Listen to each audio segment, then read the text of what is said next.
उठने लग गया था। उसकी समझ में नहीं आ रहा था कि वो क्या करे। विराट डरते हुए कहता है, कौन है? कौन है वहां पर?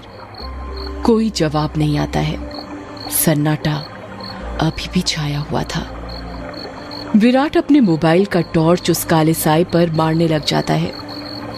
जब उस टॉर्च की रोशनी उस काले साए पर पड़ती है तो विराट देखता है कि वो साया किसी और का नहीं बल्कि एक लड़की का था।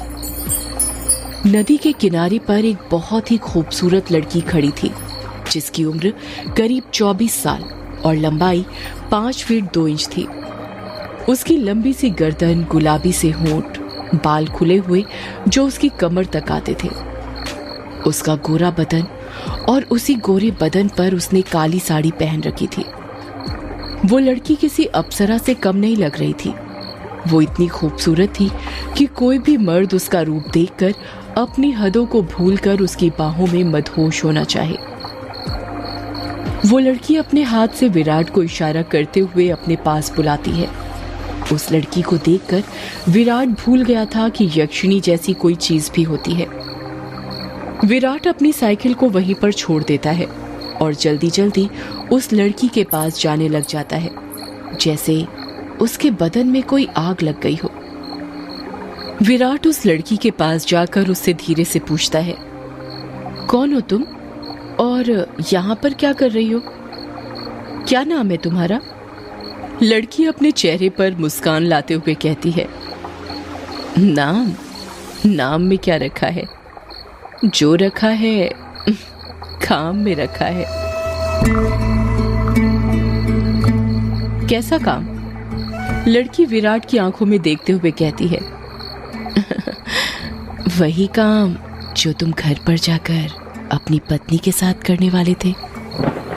तुम उसे आज रात भर जगाना चाहते थे ना? क्या तुम मुझे नहीं जगाओगे? उस लड़की की आंखों में एक नशा सा था जिसे देखकर विराट सब कुछ भूल गया था। ऐसा लग रहा था जैसे वो उसके वश में आ गया हो। विराट भी उस लड़की की आंखों में देखते हुए कहता है, हाँ क्यों नहीं, मैं तुम्हें आज रात क्या कल परसों नरसों हमेशा जगा कर रखूंगा, कभी नहीं सोने दूंगा तुम्हें। इतना कहते ही विराट उस लड़की को अपने सीने से सटा लेता है और अगले ही पल दोनों नदी की रेत पर निर्वस्त्र पड़े हुए थे। दोनों के जिस्मों की गर्मी से रेत उनके शरीर पर चिपक गई थी। उस लड़की के बदन में से चमेली के फूलों की खुशबू आ रही थी। लड़की नीचे थी और विराट उसके ऊपर। विराट के माथे की पसीने की बूंद ये साफ जाहिर कर रही थी कि वो थक चुका था और उसके बदन की सारी ताकत खत्म होने वाली थी। पर उस लड़की का चेहरा देखकर ऐसा लग रहा था जैसे अभी कुछ हुआ ही नहीं था। उसके अंदर की प्यास अभी नहीं बुझी थी। विराट अपने चरमोत्कर्ष अवस्था में पहुंचने वाला था और कुछ ही पलों में वो उस लड़की के बदन पर ध्वस्त होने वाला था। तभी उसकी नजर उस लड़की के वक्ष पर पड़ती है और वो देखता है कि उस लड़की के वक्ष पर धीरे धीरे झुर्रियां आने लगी थी।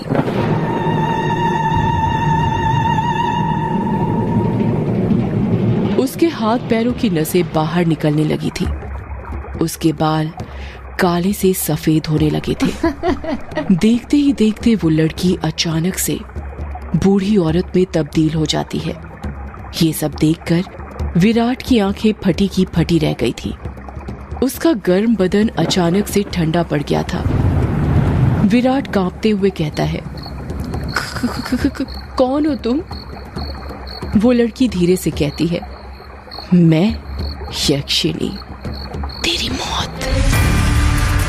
ये सुनकर विराट के रोंगटे खड़े हो जाते हैं और वो झट से उससे दूर हटने लगता है। पर उसी वक्त यक्षिणी उसे अपने दोनों हाथों से पकड़ लेती है और कहती है, अभी कहाँ जा रहे हो प्रियतम?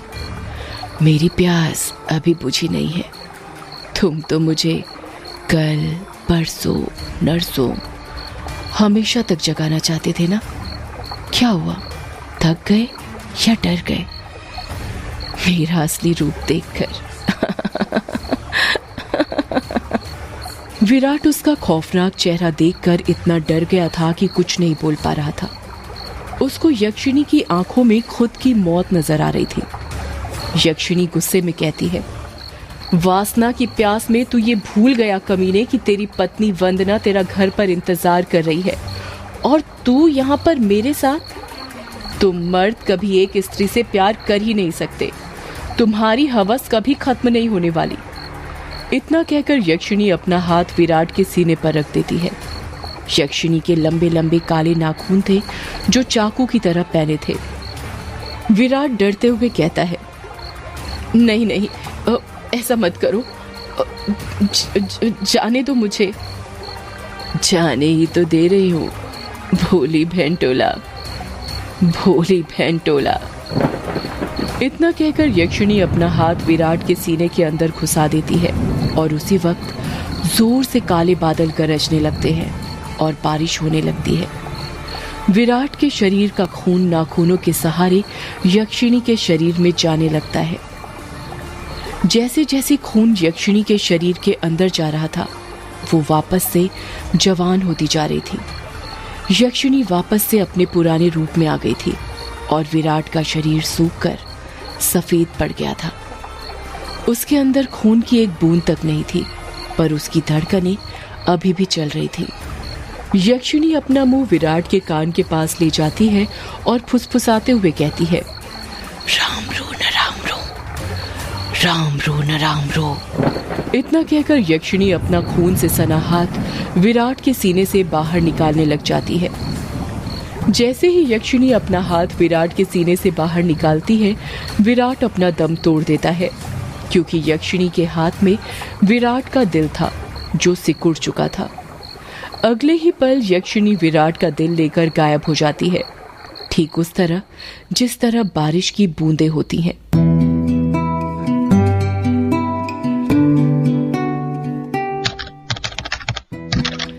टाइपराइटर के बटन दबने की आवाज सुनाई दे रही थी। एक आदमी जो कि कोट पैंट पहना हुआ था, एक बंद कमरे में सफेद टाइपराइटर के ऊपर कहानी टाइप कर रहा था। उस आदमी ने बड़ा सा गोल चश्मा पहना हुआ था। कमरे के अंदर चारों तरफ बुक सेल्फ रखी हुई थी, जिनमें करीब 1000 से भी ज्यादा किताबें जमी हुई थी। टेबल के ऊपर ही एक ऐश ट्रे थी, जिसमें कुछ आधी जली तो कुछ पूरी जली सिगरेट और ऐश रखी हुई थी। लेखक खुद से कहता है, चलो ये भाग तो पूरा हुआ, अब दूसरे भाग में वंदना अपने पति की मौत का बदला लेगी, साथ में यक्षिणी के अभिशाप का पता लगाएगी और उसे इस अभिशाप से मुक्ति दिलाएगी। रीडर्स को बहुत दुख होगा विराट की मौत से, पर क्या करें, मौतें होंगी तभी तो हॉरर कहानी आगे बढ़ेगी। इतना कहकर लेखक एक सिगरेट जलाता है और उसके कश खींचते हुए अपने मोबाइल से किसी को फोन करने लग जाता है। फोन के अंदर से उबासी लेते हुए आवाज सुनाई देती है, हेलो कौन? हेलो जगदीश, वो मैं बोल रहा था कि कहानी तैयार हो गई है। अच्छा सर, आप हैं? क्या कहा आपने? कहानी तैयार हो गई?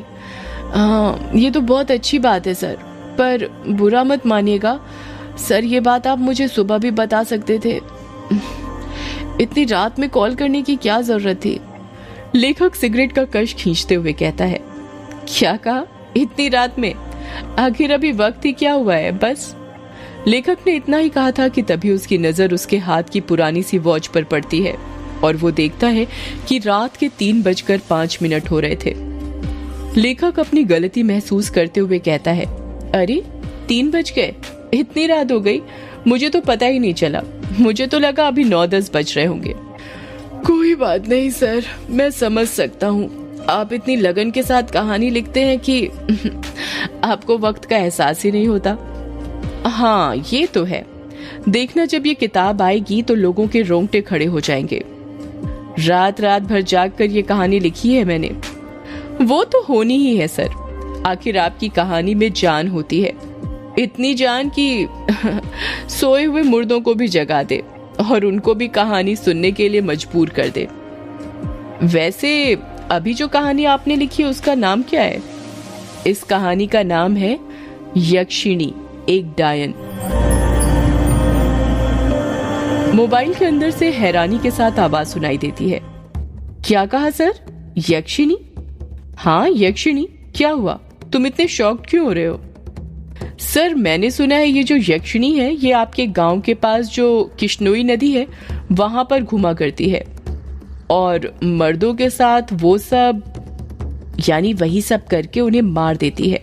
हाँ तो सर आपको डर नहीं लगता जिस गांव में यक्षिणी घूमती है वहीं पर रहकर उसके बारे में कहानी लिखकर अगर यक्षिणी ने आपको कुछ कर दिया तो?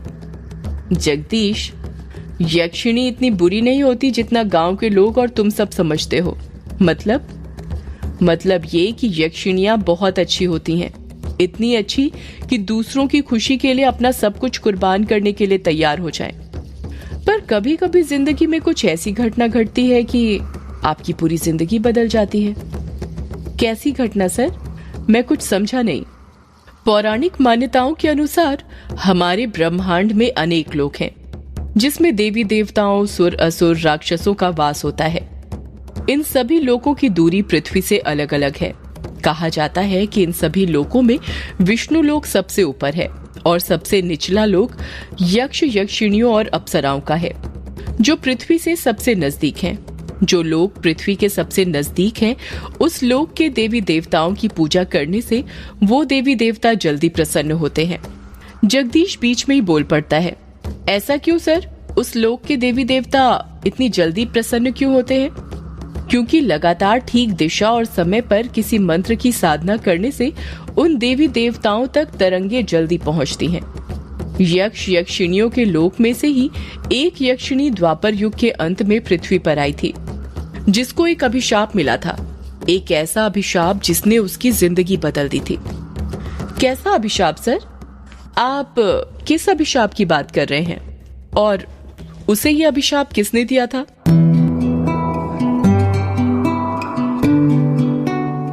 जगदीश फिर लेखक से पूछता है, बताइए न सर, क्या अभिशाप मिला था यक्षिणी को? लेखक जगदीश के सवाल का जवाब देते हुए कहता है, वो जानने के लिए तुम्हें मेरी किताब के दूसरे भाग के आने का इंतजार करना पड़ेगा, समझे? अच्छी मार्केटिंग स्ट्रेटजी है सर किताब बेचने की। वो तो होगी जगदीश, किताब बेचता हूँ और उस किताब के साथ अपने दर्द भी, तो उन आंसुओं के पैसे तो वसूलूंगा ही ना। बस एक बात दिमाग में रखना, कोई भी इंसान बुरा नहीं होता, उसे बुरा बनाया जाता है। मतलब यक्षिणी बुरी नहीं थी, उसे बुरा बनाया गया था, है ना सर? मैंने कहा ना, अब मैं किसी सवाल का जवाब नहीं दूंगा। जो जानना है किताब का दूसरा भाग पढ़कर जानना, समझे? बातें करते करते लेखक की सिगरेट खत्म होने वाली थी, उसमें बस 1-2 कश ही बचे थे। जगदीश हिचकिचाते हुए फिर लेखक से पूछता है, सर एक बात पूछूं? तुम नहीं मानने वाले ना? ठीक है पूछो। सर आपकी बातों से ऐसा लगता है जैसे आप यक्षिणी को बहुत करीब से